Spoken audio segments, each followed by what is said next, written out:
what we have discussed regarding the Gandhi Jinnah talks 1944. Now, the next thing is Lord Wavell's plan and the Simla Conference 1945. What was the Lord Wavell's plan? It was the proposal introduced by the Lord Wavell, the Viceroy of India, in 1945. अब इसका main purpose exactly क्या था?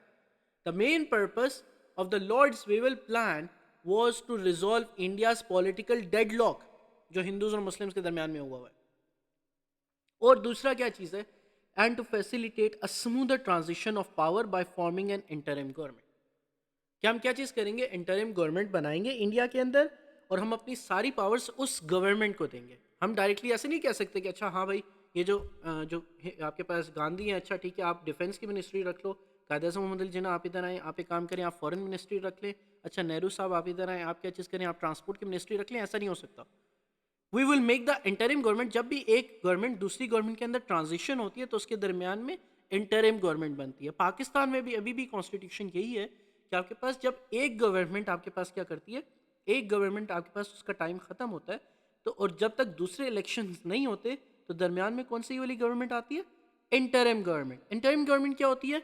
जो कुछ time के लिए government के मामलात को संभालती है ताकि जब तक अगले इलेक्शंस नहीं हो जाते तब तक हम क्या चीज़ करेंगे, ये गवर्नमेंट आपके पास क्या चीज़ करेगी, उन मिनिस्ट्रीज को संभालेगी ना.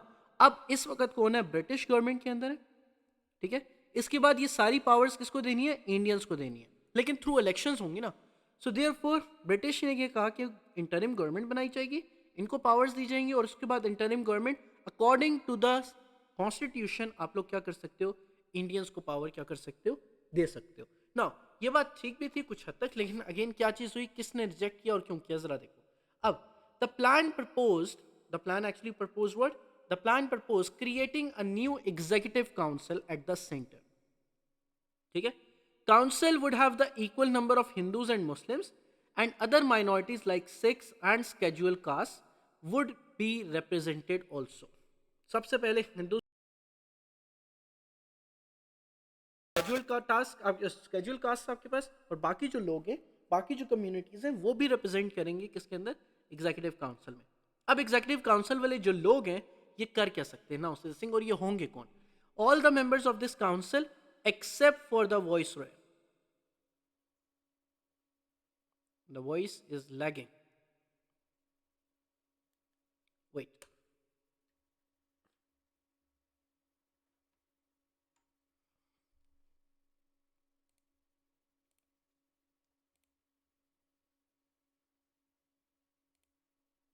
Is it better now? Okay, all right, perfect. Okay, all right, everyone. अच्छा, now say this thing. अब आपके पास क्या चीज़ थी? वी वर टॉकिंग अबाउट कि एग्जीक्यूटिव काउंसिल में ब्रिटिश ने क्या कहा कि आपके पास एग्जीक्यूटिव काउंसिल के अंदर मुस्लिम्स और हिंदूज की इक्वल नंबर ऑफ सीट्स होंगी, और इस इक्वल नंबर ऑफ सीट्स के अंदर साथ आपके पास सिक्स और स्केड्यूल कास्ट के जो जितने मेंबर्स हैं वो भी रिप्रेजेंट करेंगे.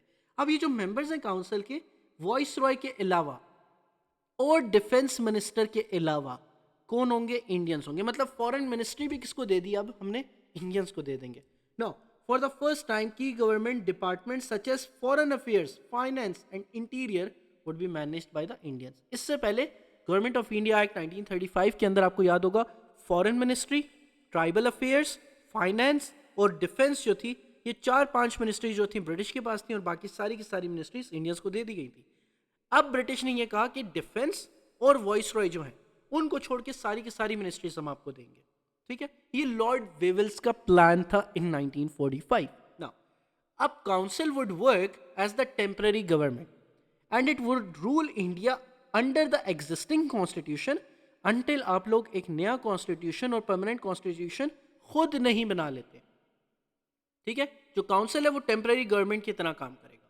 नाउ आपके पास the Wavell's plan was historically significant as it represented a major British attempt ताकि इंडियन लीडर्स के जो प्रॉब्लम्स हैं, जो डेडलॉक हैं, उनको रिजॉल्व किया जा सके और ब्रिटिश स्मूथली पावर ट्रांसमिट कर सकें from the British towards the Indians. Got it. Now say this thing what happened exactly. अब हमारे पास होता क्या? नाउ सिमिलर आपके पास ये जो Lord Wavell's plan, now say this thing, अब आपके पास क्या चीज़ है? इस लॉर्ड वेवल्स प्लान को डिस्कस करने के लिए, रिमेंबर दिस थिंग एवरीवन, कि लॉर्ड वेवल्स ने अपना प्लान दिया. अब इस लॉर्ड वेवल प्लान को डिस्कस करने के लिए उन्होंने एक कॉन्फ्रेंस बुलाई जहाँ पे हिंदूज और मुस्लिम्स को बुलाया गया, and this was known as Simla conference of 1945. ठीक है, प्लीज रिमेंबर एवरीवन, क्या चीज़ है आपको याद है मैंने आपको क्या चीज़ कहा था? एक थी सिमला डेपुटेशन, एक थी क्या चीज़? सिमला डेपुटेशन. सिमला जो डेपुटेशन थी वो थी 1906 के अंदर, जहाँ पे लॉर्ड मिंटो से 35 मुस्लिम लीडर्स जो थे वो मिलने गए थे. ठीक है, सर आगा खान की लीडरशिप के अंडर. ठीक है ना. एक है सिमला कॉन्फ्रेंस 1945 की, जो लॉर्ड किसने बुलाई? लॉर्ड आपके पास लॉर्ड वेवल ने खुद बुलाई ताकि अपना वेवल्स प्लान डिस्कस कर सकें. सो ये आपके पास क्या है? सिमला कॉन्फ्रेंस है दैट हैपेंड इन 1945. इसके बाद आप लोग देखोगे 1971 के अंदर दैट इज सिमला, आपके पास Simla agreement that was signed in 1972 after the war of 1971. Got it? So therefore again क्या चीज़ है? Indira Gandhi. Exactly. So therefore हमारे पास क्या चीज़ है? Therefore आपके पास क्या चीज़ है? This was exactly known as, हमारे पास क्या चीज़ है? अच्छा, सिमला कॉन्फ्रेंस क्या चीज़ थी? Let's say this thing. Simla conference हमारे पास क्या चीज़ थी? Where Lord Wavell actually called the parties, सबको बुलाया गया और exactly ये कहा गया कि आप लोग क्या करें? बैठें और एग्जैक्टली क्या चीज़ है डिस्कस करें कि जो डेडलॉक है. ठीक है ना.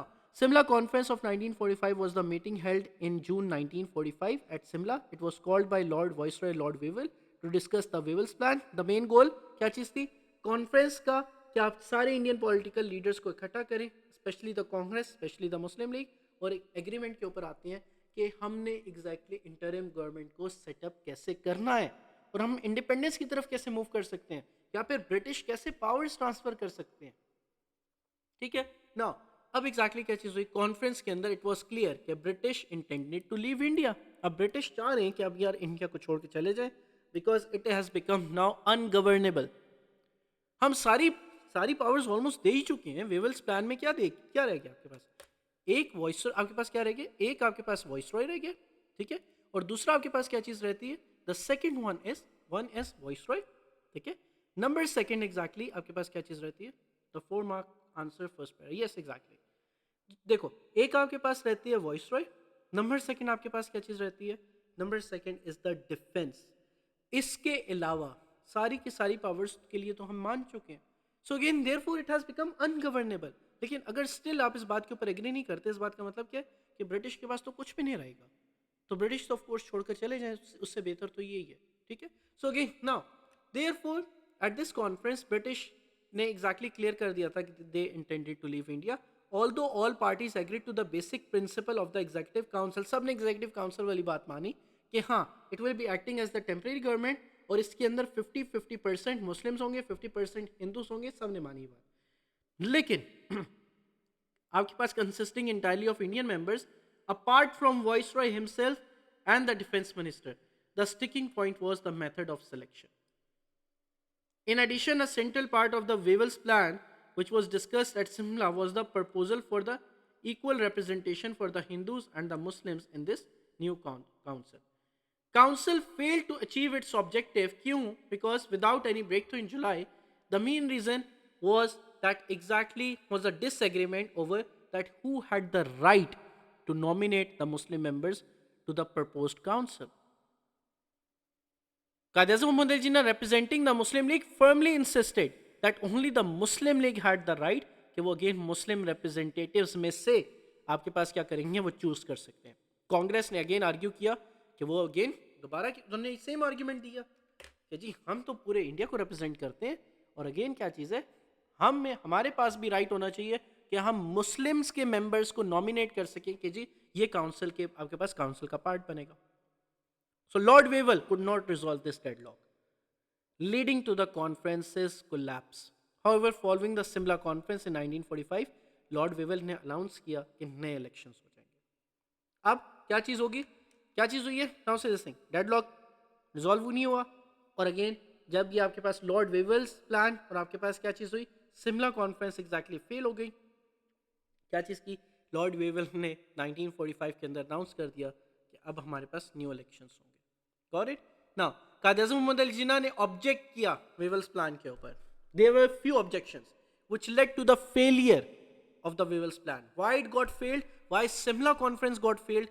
आप एग्जैक्टली इसको लेवल 3 पॉइंट्स बना सकते हो इन 4 पॉइंट्स के now this thing only the Muslim league could nominate the मुस्लिम जो काउंसिल प्रपोज किया गया एग्जीक्यूटिव काउंसिल उसमें 50% क्या है मैं आपको ना ये वाली बात समझाता हूँ एग्जैक्टली शायद आप लोगों को ये वाली बात समझ उस तरीके से ना आए देखो 50% मेंबर्स हैं मुस्लिम्स और 50% है कौन हिंदूज ठीक है अब हिंदूज को तो नॉमिनेट करेगी कौन कांग्रेस नॉमिनेट करेगी कि हाँ जी हमें इस काउंसिल के अंदर ये पर्सन जो है ना ये हमें हमारे पास हिंदू पार्टी से है ये एग्जैक्टली आपके पास काउंसिल में जाएगा मुस्लिम्स को रिप्रेजेंट करने के लिए मुस्लिम लीग होनी चाहिए राइट ठीक है लेकिन ऐसा नहीं था कांग्रेस ने कहा कि नहीं जी कांग्रेस तो हिंदूज को भी रिप्रेजेंट करती है और मुस्लिम्स को भी करती है तो हम मुस्लिम्स के मेंबर्स को भी रिप्रेजेंट करेंगे so therefore this was the deadlock where Quaid Azam Mohammad Ali Jinnah said कि सिर्फ मुस्लिम लीग का राइट है कि वो अगेन मुस्लिम्स को क्या कर सकें नॉमिनेट कर सकें now he saw the Muslim League as the true and the only representative of the Muslims in India therefore there was a deadlock between the Gandhi and between the Quaid Azam Mohammad Ali Jinnah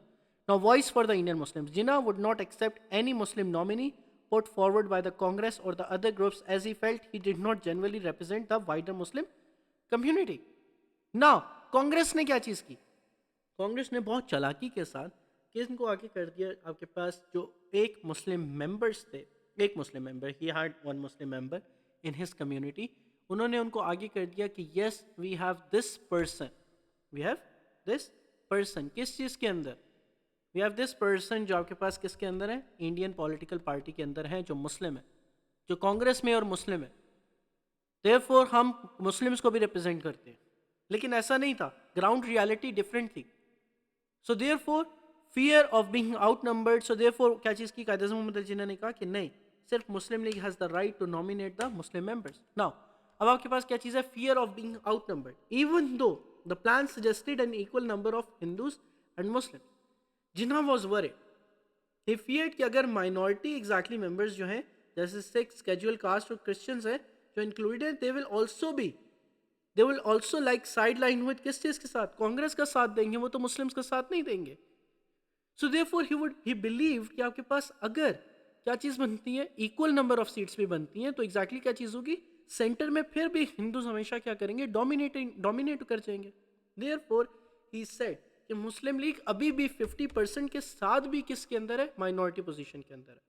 got it so again this was the peak point of any Muslim leader who would have done this thing अगर यहाँ पे कोई भी other Muslim leader होता except for Jinnah it is clear and it is said by the historian कि अगर Lord Wavell plan इतना अच्छा था और एग्जैक्टली जिस तरह गांधी इन्फ्लुएंस कर रहे थे गांधी क्या कर रहे थे इन्फ्लुएंस कर रहे थे किस चीज़ को कि आपके पास जी हमारे सामने तो जी मुस्लिम बैठे हुए हैं ये मुस्लिम बैठे हुए हमारे पास कांग्रेस के अंदर है सो हम तो मुस्लिम्स को भी रिप्रेजेंट करते हैं तो हो सकता है कोई और मुस्लिम लीडर 50% से नीचे के ऊपर एग्री कर जाता ठीक है तो वो एग्जैक्टली क्या करता आपके पास कोई और मुस्लिम लीडर होता वो कहता हाँ जी ठीक है 30-70% कर लेते हैं कि कांग्रेस 70% जो 20% ऑफ द मुस्लिम्स है वो रिप्रेजेंट कर दे हमारे मेंबर्स कोई बात नहीं लेकिन Quaid Azam Mohammad Ali Jinnah did not even agree to the 50% of the representation उन्होंने कहा कि 50% हम इलेक्ट करते हैं हिंदूज के साथ भी 50% है तो एग्जैक्टली क्या चीज़ होगी जो क्रिश्चियन जो अदर कास्ट के या सिक्स वाले जो लोग हैं वो भी एग्जैक्टली किसके साथ जाएंगे कांग्रेस के साथ जाएंगे सो देयरफॉर क्या चीज़ है इवन 50% इज नॉट आपके पास negotiable is not even enough for the Muslims so therefore he made the deadlock on this thing despite having the same number of seats as Hindus. He said no to the Lord's Weevils plan. Now, demand for the veto power. To protect the Muslim interest against, he saw as political कि हिंदू की majority आएगी अब हमेशा उन्होंने कहा अच्छा ठीक है आप ऑफ कोर्स सिर्फ 50% से ऊपर नहीं दे सकते आप एग्जैक्टली काम करते हैं ही इंसिस्टेड कि मुस्लिम मेंबर्स जो हैं काउंसिल में अगर वो किसी चीज़ को अपोज करते हैं क्या चीज़ करते हैं फॉर एग्जाम्पल लेट्स सी अगर आपके पास Muslim members in the council आपके पास प्रपोजल एग्जैक्टली क्या करते हैं अपोज करते हैं so exactly should require a 2/3 majority के Muslims again for example let's see 2/3 majority अगर मुस्लिम्स के अगेंस्ट कोई बिल आ रहा है 2/3 मेजॉरिटी अगर उसने अपोज कर दिया तो it will have the veto power Muslim would have the veto power क्या मतलब है इस बात का for example let's C now say this thing आपके पास होता ही है कि इमेजिन एक लॉ पास अगर किया जाए कि जी आपके पास जो स्लॉटरिंग ऑफ काउ है वो इंडिया के अंदर बैन कर दी जाएगी मुस्लिम्स के अगेंस्ट है राइट अगर 2/3 मेजॉरिटी ऑफ द मुस्लिम्स इसको अलाउ करेंगे तब ये पास होगा अगर 2/3 ऑफ द मुस्लिम मेजॉरिटी, इसको एग्जैक्टली कोई भी पावर है, कोई भी रूल है, एनी रूल, अगर 2/3 मेजॉरिटी ऑफ द मुस्लिम इसको पास नहीं करते तो again this law would be vetoed. So again Gandhi जो कायदे से मोहम्मद अली जिन्ना की जो डिमांड्स थी, they came from the firm belief कि जो मुस्लिम्स हैं अब उनको क्या चाहिए, सेपरेट होमलैंड चाहिए, उनको ये सारी चीज़ें नहीं चाहिए, उनको ये रिप्रेजेंटेशन वगैरह ये सारी चीज़ें नहीं चाहिए. They need their own political representation in their own separate homeland. उनको ये नहीं चाहिए कि अच्छा हाँ ठीक है भाई हमारे पास 50-50% सीट कर दी काउंसिल के अंदर. अच्छा अब तो मुस्लिम सोच रहे हैं कि जी हमारा अपना काउंसिल होगा, हमारे पास अपनी स्टेट होगी. सो अब तो मुस्लिम उस चीज़ के ऊपर काम कर रहे हैं. ठीक है, अब हम ऊपर वाले लेवल पे आ गए हैं. ठीक है, हम कांग्रेस के उस वाले लेवल से निकल चुके हैं जहाँ पे वो ये देख रहे हैं कि अच्छा मुस्लिम्स अभी भी आपके साथ पास आके काउंसिल के अंदर बैठेंगे और बातचीत के साथ हम बात करेंगे. So therefore what happened, to view directly clashed with the Congress' claim to represent all Indians regardless of their religion, as it wished to nominate Muslim from its own party. This basic disagreement over who represented whom proved to be a deadlock कि Lord Wevel's plan आपके पास क्या नहीं हुआ, आपके पास successful नहीं हुआ. So therefore, what happened? That Simla conference and the Lord Wevel's plan, actually what happened? It actually got ended with the disagreement. You got about this thing, everyone? Okay, Lord Wevel's plan and the Simla conference, it actually got failed due to because it was against the Muslims' rights, it was against the demand of the separate homeland, it was against the demand of Pakistan. Also, क्या चीज़ है, even जो बातें उसके अंदर discuss हो रही थी वो भी मुस्लिम्स के अगेंस्ट थी. फ्यूचर जो मुस्लिम्स का कायदा हम देख रहे थे वो अगेन उस बात के अगेंस्ट थी कम्प्लीटली. अगर 50-50% मिल भी जाती है जैसे, तो ही क्लियरली सेड कि जो क्रिश्चियंस और बाकी लोग हैं वो तो हिंदूज का साथ देंगे, तो ये 50 और 50% कैसे बनती है. ठीक है,